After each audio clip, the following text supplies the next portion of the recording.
आप देख रहे हैं जनादेश न्यूज। मैं हूं आपके साथ रश्मि त्रिवेदी। तो खबरें शुरू करने से पहले एक नजर हेडलाइंस पर।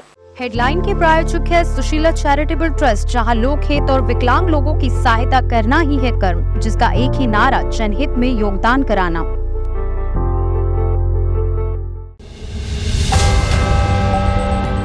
एक बनाम 90 की जंग, श्री बाबू के बहाने लालू यादव का नया फॉर्मूला, क्या नीतीश को किनारे लगाने की तैयारी। मैदान में उतरे ये 7 चेहरे, एमपी में बीजेपी की कराएंगे वापसी, उनके गढ़ का गणित बहुत मुश्किल। ब्रिटेन में टाइगर 3 की बम्पर एडवांस बुकिंग, देश में टिकटों के लिए करना होगा इंतजार। कतर की अदालत ने क्यों सुनाई इंडियन नेवी के 8 पूर्व अफसरों को मौत की सजा, जानेंगे वजह। बदायूं के एसडीएम ने गवर्नर को समन जारी कर दिया, कोर्ट में पेश होने का सुनाया फरमान, पूरा मामला समझेंगे। अब खबरें विस्तार से। राजद सुप्रीमो लालू प्रसाद यादव के श्री बाबू की जयंती में जाना, भूमिहार जाति को नया संदेश देना, कई सवालों को जन्म दे रहा है। सबसे बड़ा सवाल यही है कि क्या लालू का ये दाव कहीं कांग्रेस को खुद से सटाने और नीतीश को इंडिया गठबंधन से किनारे लगाने का फॉर्मूला तो नहीं है। राजद सुप्रीमो लालू प्रसाद यादव एक बार फिर अपने पुराने फॉर्म में आ गए हैं। लालू के इस आक्रामक तेवर ने वीर बाबू कुंवर सिंह की याद दिला दी है। कहा जाता है कि 80 वर्षों की हड्डी में जागा जोश पुराना था। सब कहते हैं कि कुंवर सिंह भी बड़ा वीर मर्दाना था। लालू यादव की भी उम्र इसी के आसपास होगी। यह दीगर की वीर कुंवर सिंह ने निशाना अंग्रेजों पर साधा था और लालू ने निशाने पर भाजपा को लिया है। वैसे तो राजनीति में तेवर के बड़े अर्थ निकाले जाते हैं, लेकिन लालू प्रसाद के इस तेवर को समय सापेक्ष राजनीति माना जा रहा है, जहां देश के भविष्य के साथ साथ अपने पुत्र को राजनीतिक विरासत सौंपने की कवायद भी झलक रही है। बिहार के प्रथम मुख्यमंत्री श्री कृष्ण सिंह की जयंती समारोह में राजद सुप्रीमो लालू प्रसाद ने भाजपा और पीएम नरेंद्र मोदी पर जमकर प्रहार किया। उन्होंने कहा कि आज देश में 1% जनसंख्या वालों को सब पद चाहिए। केंद्र सरकार न्याय की बात करती है तो दलित पीड़ितों को और पिछड़े वर्गों के लिए पूरे देश में जनगणना कराए। भाजपा आज राम और रहीम के बंदों के बीच नफरत फैला रही है। आज संविधान पर खतरा बना हुआ है, इसलिए हम लोगों ने एकजुट होकर इंडिया गठबंधन बनाया है। उन्होंने काला धन वापस लाने के नाम पर जनता को ठग लिया और चुनाव जीत लिया, मगर इस बार देश में हमारी गठबंधन की सरकार बनेगी और इसके बाद जनसंख्या के हिसाब से देश में सत्ता का बंटवारा होगा। लालू यादव ने आरक्षण समाप्त हो जाएगा के स्लोगन के साथ 2015 की विधानसभा में भाजपा को जोरदार पटखनी दी थी। अब सवाल ये है कि क्या लालू यादव जातीय सर्वे के आंकड़ों से आगामी लोकसभा और विधानसभा की चुनावी वतरणी पार करने का सूत्र तो नहीं तलाश रहे। वैसे भी वर्तमान जातीय सर्वे में कुर्मी की आबादी घटी, जबकि यादव और मुस्लिमों की बढ़ी है। दलितों की जनसंख्या भी बढ़ी है। श्री कृष्ण सिंह की जयंती समारोह में बतौर अतिथि शामिल होना, सोने के मुकुट से स्वागत करना एक संदेश तो दे ही गया, लेकिन कांग्रेस और राजद की नजदीकियां बढ़ी है। वही कांग्रेस के प्रदेश अध्यक्ष अखिलेश सिंह की राजनीति को ताकत देते भूमिहार समाज को आकर्षित करने से भी लालू प्रसाद पीछे नहीं हटे। लालू प्रसाद ने श्री कृष्ण सिंह की जयंती पर भूमिहार को राजनीतिक रूप से वापसी का पाठ भी पढ़ाया। मध्य प्रदेश विधानसभा चुनाव में बीजेपी ने 7 दिग्गज नेताओं को मैदान में उतारा है। ये सभी दिल्ली की राजनीति करते हैं। पार्टी को उम्मीद है कि इनके सहारे एमपी की सत्ता पर फिर से काबिज हो जाएंगे। आइए आपको उनके गढ़ का गणित समझाते हैं। मध्य प्रदेश में 17 नवंबर को होने वाले विधानसभा चुनाव के लिए भारतीय जनता पार्टी ने 3 केंद्रीय मंत्रियों समेत 7 सांसदों को चुनाव में उतारा है। इसके बाद यह सवाल उठ रहे हैं कि क्या केंद्र की राजनीति के चेहरे राज्य की सियासत में भी असर डालेंगे। साथ ही सत्ता विरोधी भावनाओं को नियंत्रित कर भाजपा को 2 दशकों में 5वीं बार प्रदेश की सत्ता में पहुंचाएंगे।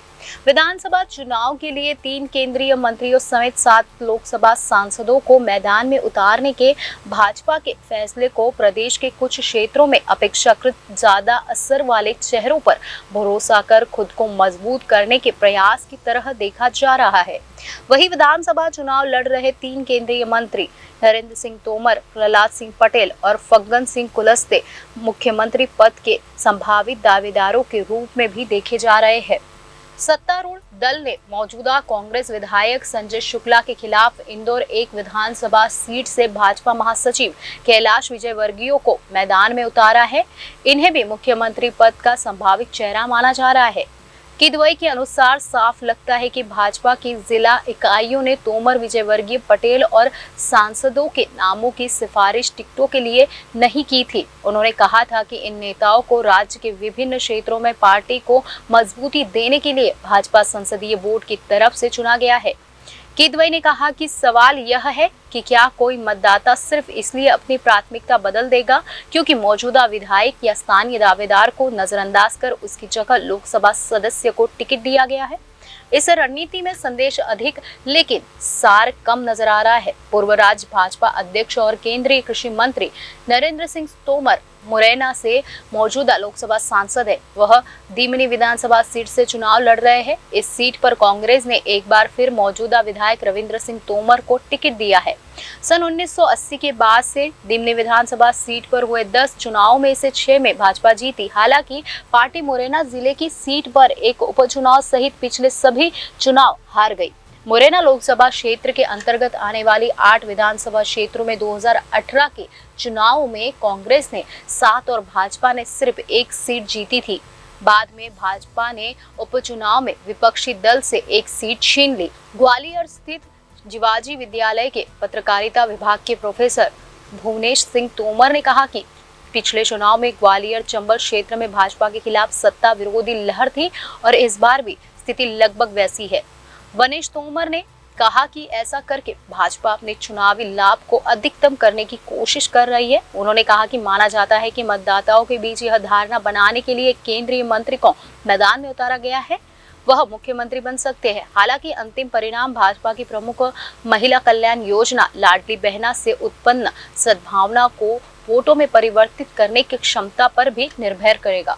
महाकौशल्य क्षेत्र से केंद्रीय मंत्री प्रहलाद पटेल और फग्गन कुलस्ते सहित 4 मौजूदा सांसदों को टिकट दिया गया है। भाजपा ने जबलपुर से वर्तमान सांसद राकेश सिंह को जबलपुर पश्चिम विधानसभा सीट से और होशंगाबाद से वर्तमान सांसद उदय प्रताप सिंह को गाडरवारा विधानसभा सीट से मैदान में उतारा है। केंद्रीय मंत्री प्रहलाद पटेल को छोड़कर चुनाव मैदान में उतरे सभी मौजूदा भाजपा सांसदों को उनकी संबंधित लोकसभा सीटों के अंतर्गत आने वाले विधानसभा क्षेत्रों में से एक से टिकट दिया गया है।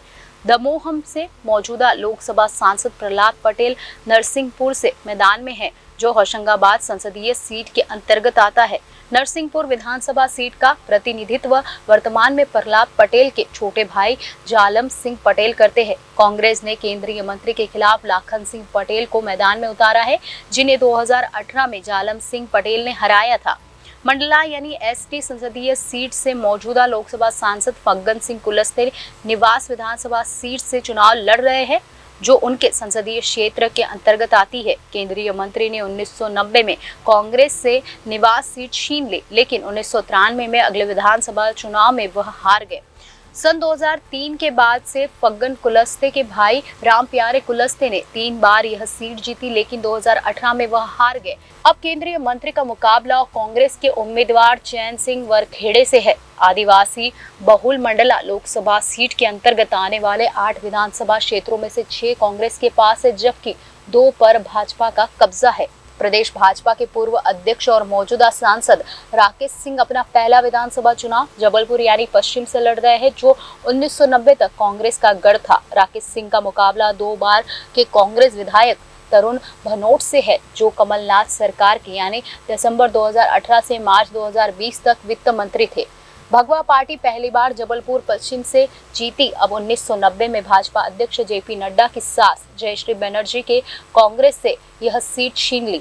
यह सीट 2013 तक भाजपा के पास रही। 2013 में इस सीट से कांग्रेस के तरुण भनोट जीते थे। जबलपुर लोकसभा सीट के अंतर्गत आने वाले 8 विधानसभा क्षेत्रों में से 4 पर भाजपा और 4 पर कांग्रेस का कब्जा है। उन्होंने कहा कि चूंकि कमलनाथ महाकौशल से आते हैं, इसलिए भाजपा इस क्षेत्र पर ध्यान केंद्रित कर रही है। उन्होंने कहा कि सत्ता विरोधी लहर की चर्चा हो रही है, लेकिन भाजपा अपने प्रदर्शन में सुधार की अपेक्षा कर रही है। सत्तारूढ़ पार्टी विंध्य क्षेत्र में भी खुद को मजबूत करने की कोशिश कर रही है, जहां उसने 2 लोकसभा सांसदों सतना से 4 बार के सांसद गणेश सिंह और सीधी से 2 बार की सांसद रीति पाठक को मैदान में उतारा है। 2004 में अपना पहला लोकसभा चुनाव लड़ने वाले गणेश सिंह सतना विधानसभा सीट से चुनाव लड़ रहे हैं, जिसे भाजपा 2018 में हार गई थी। रीति पाठक अपना पहला विधानसभा चुनाव लड़ रही है। उनको सीधी विधानसभा सीट पर एक बड़ी चुनौती का सामना करना पड़ रहा है, क्योंकि यहां के मौजूदा भाजपा विधायक केदारनाथ शुक्ला ने घोषणा की कि वह एक स्वतंत्र उम्मीदवार के रूप में चुनाव लड़ेंगे। सीधी लोकसभा सीट के अंतर्गत आने वाले 8 विधानसभा क्षेत्रों में से 2018 में भाजपा ने 7 और कांग्रेस ने 1 सीट जीती थी। गौतम ने कहा है कि भाजपा के पास यानी विधानसभा चुनाव के लिए कोई मजबूत उम्मीदवार नहीं था, इसलिए उन्होंने रीति पाठक को सीधी सीट से मैदान में उतारा। एक अन्य लोकसभा सांसद गणेश सिंह को सतना से मैदान में उतारा गया है, जिसका जिले की अन्य सीटों पर प्रभाव पड़ने की संभावना है। गौरतलब है कि 2018 में विंध्य की 30 सीटों में से भाजपा को 24 और कांग्रेस को 6 सीटें मिली थी। सलमान खान और कैटरीना कैफ की टाइगर 3 दिवाली के मौके पर 12 नवंबर को रिलीज हो रही है। देश पे जहां फिल्म की एडवांस बुकिंग रिलीज से 1 हफ्ते पहले शुरू होगी, वहीं ब्रिटेन में प्री बुकिंग शुरू हो चुकी है। टाइगर टाइगर टाइगर, जब से सलमान खान और कैटरीना कैफ की फिल्म टाइगर 3 का ट्रेलर आया है, हर किसी की जुबान पर यही लाइन है। YRF के स्पाई यूनिवर्स की इस फिल्म का फैंस को बेसब्री से इंतजार है। भारतीय जासूस टाइगर और पाकिस्तानी एजेंट जोया की प्रेम कहानी में इस बार दम भरा एक्शन है। दिवाली के मौके पर 12 नवंबर को रिलीज हो रही यह फिल्म बॉक्स ऑफिस पर नए रिकॉर्ड बनाने की तैयारी में है। ऐसा इसलिए है कि भारत में जहां रिलीज से 1 हफ्ता पहले एडवांस बुकिंग की शुरुआत होगी, वहीं ब्रिटेन में प्री बुकिंग शुरू हो चुकी है और वहां यह फिल्म को लेकर क्रेज बताया जा रहा है। तबाही आने वाली है। मनीष शर्मा के डायरेक्शन में बनी फिल्म टाइगर सीरीज की तीसरी फिल्म है। फिल्म के लिए विदेशों में प्री बुकिंग शुरू हो चुकी है। ब्रिटेन से एडवांस बुकिंग के जो आंकड़े आए हैं, वह यही बता रहे हैं कि टाइगर 3 वहां एडवांस बुकिंग में शाहरुख खान की पठान और जवान को पछाड़ सकती है। हालांकि अभी तक आधिकारिक आंकड़े नहीं आए हैं, लेकिन शुरुआती रिपोर्ट यही है कि फिल्म यूके में तहलका मचाने वाली है। पहले दिन के शोज के जरिए अभी से कई सिनेमा घर हाउसफुल हो चुके हैं। टाइगर 3 में इस बार सलमान खान और कैटरीना कैफ के साथ इमरान हाशमी भी नजर आएंगे। वह आतिश नाम के विलेन के रोल में है, जबकि फिल्म में शाहरुख खान का कैमियो भी है।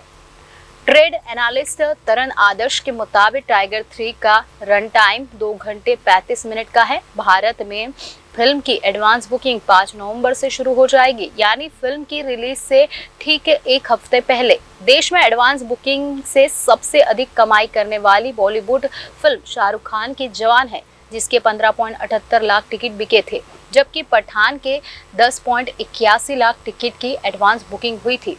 यशराज फिल्म्स के बैनर के तले बनी टाइगर 3 का बजट करीब 300 करोड़ रुपए का है। मेकर्स के मुताबिक फिल्म में स्पाई यूनिवर्स की टाइगर जिंदा है, वॉर और पठान के आगे की कहानी दिखाई जाएगी। रॉ एजेंट अविनाश राठौर उर्फ टाइगर के पीछे इस बार आतिश नाम का पाकिस्तानी एजेंट पड़ा है। वह टाइगर को तबाह करना चाहता है, उसे फंसाकर गिरफ्तार करवाता है और उस पर देशद्रोह के आरोप की साजिश रचता है। ऐसे में जहां टाइगर के सामने खुद को ईमानदार साबित करने की चुनौती है, वहीं आतिश के निशाने पर टाइगर की बीवी यानी जोया और उसके बच्चे भी है। टाइगर पर यह हमला 3 तरफा हो जाता है, जब आतिश भारत को भी बड़ा नुकसान पहुंचाने की साजिश रचता है। ऐसे में टाइगर अब पहले किसे बचाएगा, कैसे दुश्मनों को हराएगा, फिल्म इसी के इर्द गिर्द हाई ऑक्टेन एक्शन में आगे बढ़ेगी। कतर में जिन 8 पूर्वी नेवी अफसरों को सजा सुनाई गई है, उनके नाम कैप्टन नवतेज सिंह गिल, कैप्टन सौरभ वरिष्ठ commander Purnendu Tiwari, captain Virendra Kumar Verma, commander Sugunakar Pakala, commander Sanjeev Gupta, commander Amit Nagpal और नाविक रागेश, जो सभी रिटायर है। कतर की अदालत ने 8 भारतीय नागरिकों को फांसी की सजा सुनाई है। सजा पाए सभी 8 लोग भारतीय नेवी के रिटायर्ड अधिकारी हैं। इन सभी को पिछले साल अगस्त में गिरफ्तार किया गया था। इसके बाद से ये लोग कतर की जेल में बंद है। बीते साल जब इनको गिरफ्तार किया गया था तो ये लोग एक निजी फर्म के लिए काम कर रहे थे। Dahra global technology and consultancy services नाम की इस फर्म का काम डिफेंस सर्विस देना था। इसका मालिक रॉयल ओमान वायुसेना से रिटायर है। फर्म के मालिक को भी इन लोगों के साथ गिरफ्तार किया गया था, लेकिन पिछले साल नवंबर में उसको रिहा कर दिया गया था। ये सभी 8 लोग जिस फर्म के लिए काम कर रहे थे वह कतर की डिफेंस फोर्स को ट्रेनिंग और इससे जुड़ी दूसरी सेवाएं देती है। इन 8 लोगों की गिरफ्तारी और सजा के बाद भी कतर सरकार ने उनके खिलाफ लगे आरोपों को सार्वजनिक नहीं किया गया है। बताया जा रहा है कि कतर की आंतरिक सुरक्षा से जुड़ा मामला था। अदालत में सुनवाई के दौरान आरोपी पर बहस हुई, लेकिन ना तो कतर और ना ही भारत सरकार ने उन्हें सार्वजनिक किया है।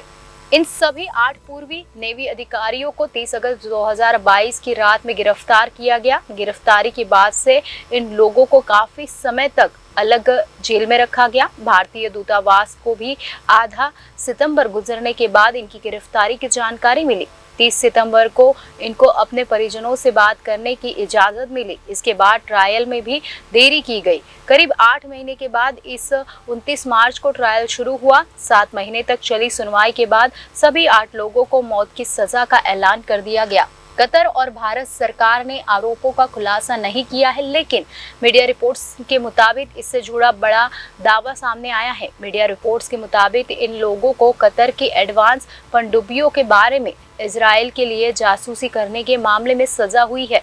इन पनडुब्बियों में ऐसी क्षमताएं हैं जिससे इनका किसी भी दूसरी सेना के लिए पता लगाना बहुत मुश्किल है।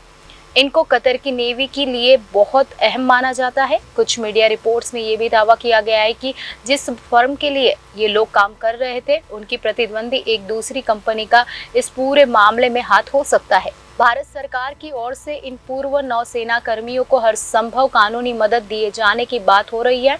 विदेश मंत्रालय के प्रवक्ता अरिंदम बागची ने कहा है कि भारत सरकार अदालत की कार्रवाई पर बारीकी से नजर रख रही है। विदेश मंत्री जयशंकर ने यह एक बहुत ही संवेदनशील मामला है। हमारे राजदूत और वरिष्ठ अधिकारी कतर सरकार के साथ लगातार संपर्क में हैं। बदायूं के चंद्रहास का आरोप है कि उसकी चाची यानी कटोरी देवी की जमीन पर कुछ रिश्तेदारों ने कब्जा कर लेखराज को उसे बेच दिया। बाद में इस जमीन का सरकार ने अधिग्रहण कर लिया। इसमें लेखराज को 12 लाख रुपए मिले। चंद्रहास ने इसे लेकर सदर तहसील के एसडीएम न्यायिक कोर्ट में वाद दायर किया था। यूपी के बदायूं जिले से अपनी तरह का अनोखा मामला सामने आया है। जमीन विवाद के एक मामले में बदायूं सदर तहसील के एसडीएम एसपी वर्मा ने राज्यपाल के नाम समन जारी कर दिया है। इस समन में राज्यपाल आनंदीबेन पटेल को 18 अक्टूबर को एसडीएम कोर्ट में पेश होकर अपना पक्ष रखने का आदेश दिया था। जब समन लखनऊ स्थित राजभवन पहुंचा तो हड़कंप मच गया। राज्यपाल सचिवालय ने बदायूं के डीएम को पत्र लिखकर इस पर आपत्ति जताई। साथ ही एसडीएम को चेतावनी देते हुए उनके खिलाफ कार्रवाई करने का आदेश दिया गया है।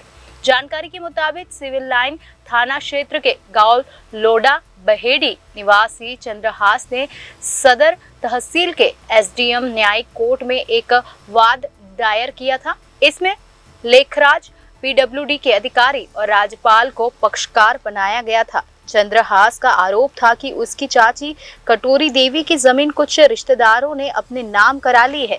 रिश्तेदारों ने इस जमीन को लेखराज नामक व्यक्ति को बेचा था। कुछ दिनों बाद जब जमीन के कुछ हिस्से को सरकार की तरफ से अधिग्रहण किया गया। अधिग्रहण के बाद लेखराज को 12 लाख रुपए मिले थे। इस याचिका की सुनवाई के दौरान एसडीएम न्यायिक कोर्ट से लेखराज और राज्यपाल को कोर्ट में हाजिर होकर पक्ष रखने के लिए समन जारी किया गया। राजस्व संहिता की धारा 144 के तहत जारी यह समन जैसे ही राजभवन पहुंचा हड़कंप मच गया। राज्यपाल की विशेष सचिव बद्रीनाथ सिंह ने बदायूं के डीएम को पत्र लिखकर आपत्ति जताई। पत्र में कहा गया है कि राज्यपाल को यह समन संविधान के अनुच्छेद 361 का उल्लंघन है। विशेष सचिव ने डीएम से कहा कि वह एसडीएम के खिलाफ कड़ा एक्शन ले, साथ ही भविष्य में इस तरह की गलती ना दोहराई जाए। खबरों में आज बस इतना ही। आने वाली सभी खबरों को जानने के लिए आप जुड़े रहिए जनादेश न्यूज के साथ।